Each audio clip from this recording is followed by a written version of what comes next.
When it comes to why people believe so strongly, I think a lot of people forget how they were indoctrinated. Not everybody's indoctrinated the same way, and not everybody's indoctrinated successfully. But I remember how I was indoctrinated, and it took me years of being out of it to finally sort of wrap my brain around, oh, you know what? Now I really remember what happened to me, because I had a rosy-colored view of it as a Christian. They would take me when I was little, like when you're a baby, you're going to church and you're in like the little daycare at the church. So you're going to church, 3 times a week before you're even old enough to walk or talk. When you start to get a little bit older, they start putting you in Bible class, and you have your teacher that's there on Sundays and Wednesday nights, and then you have the preacher that's up there in the pulpit, like on, Sunday mornings and Sunday nights, and then your parents are at home teaching you this and probably hitting you, like trying to get you to be submissive and obedient and to view the world that way in black and white. It's bad, smack, and it's good, so you're going to do it. And so you have all this going on, and all of these early, before you even get into school, like adults and the whole culture and your parents and all these people that you consider to be teachers and so smart, and they're talking to all these people, surely they know things. So you're so impressed with that as a little child. And of course, when you get into school, it's kind of like what you were already introduced to at the church. And so you've got these teachers that you're supposed to listen to and learn from, and they're just like the teachers at church that you listen to and you learn from. So you've got this setup that is just totally reinforced. And of course, when you start to hit an age where you start thinking about these things that you're being told, and you start realizing, hey, they want me to walk down the aisle and go and get baptized, and now I have to really kind of think about this, and it's not just believe it anymore. I'm starting to get to be an adolescent, I'm starting to get to be a teen, and I'm starting to consider these ideas in a less childlike way. But at that point, you don't have any world experience. You don't have very much critical thinking going for you. You haven't certainly been raised to think critically. And you have this doctrine of hell that you've always heard.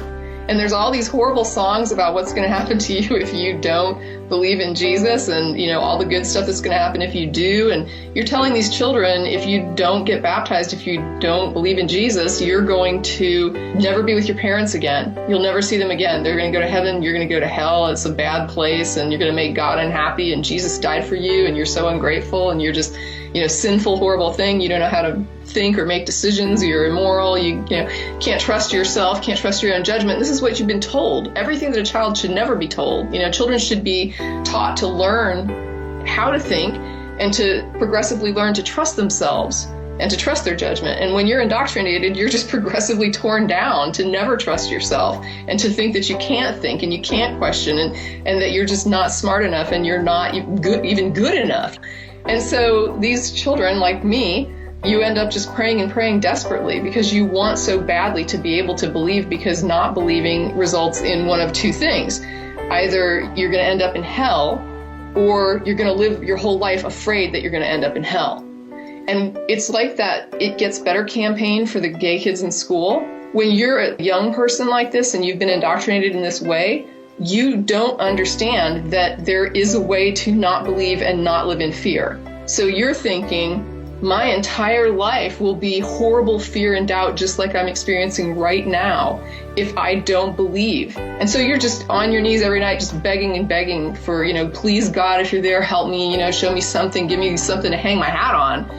And the cool thing about the prayer test is that there's no success metric, right? It's whatever you consider to be a successful outcome is the positive, successful outcome of the prayer test. So you get your little sign that is whatever the hell is meaningful to you in your subjective head, and there it is. God showed you he's there. And then, amazingly, all that fear and all that crap just slides away because now you believe in Jesus, you're going to run and get baptized, and isn't it great? Because now I don't have to be afraid anymore, and now I don't have to be stressed anymore, and now my life can be happy. God's happy with me. I'm so happy I know there's a God, and I'm so relieved, like just the relief. And now I know how much God loves me, and he was there for me, and he helped me. Every single thing that happens, it's God. God did this for me. God made sure to, not let me get this because it wasn't right for me. And then I went and got this other thing and it was so much better. And so your whole life is then filtered through this cosmology of God behind everything. And then you go through that for the remaining years unless somebody comes along and challenges it sufficiently. And that's huge. I mean, it's huge because what they're challenging is not just an entire universe that you see as God, but they're also coming at you, trying to take away your security blanket, the thing that made you feel good and not be afraid anymore. And that, to me, is the thing. People call it like the fear of hell, but I think it's more of a fear of going back to being uncertain and afraid. And when you haven't been in a place where you don't believe and you're not afraid, you don't even know that that place exists.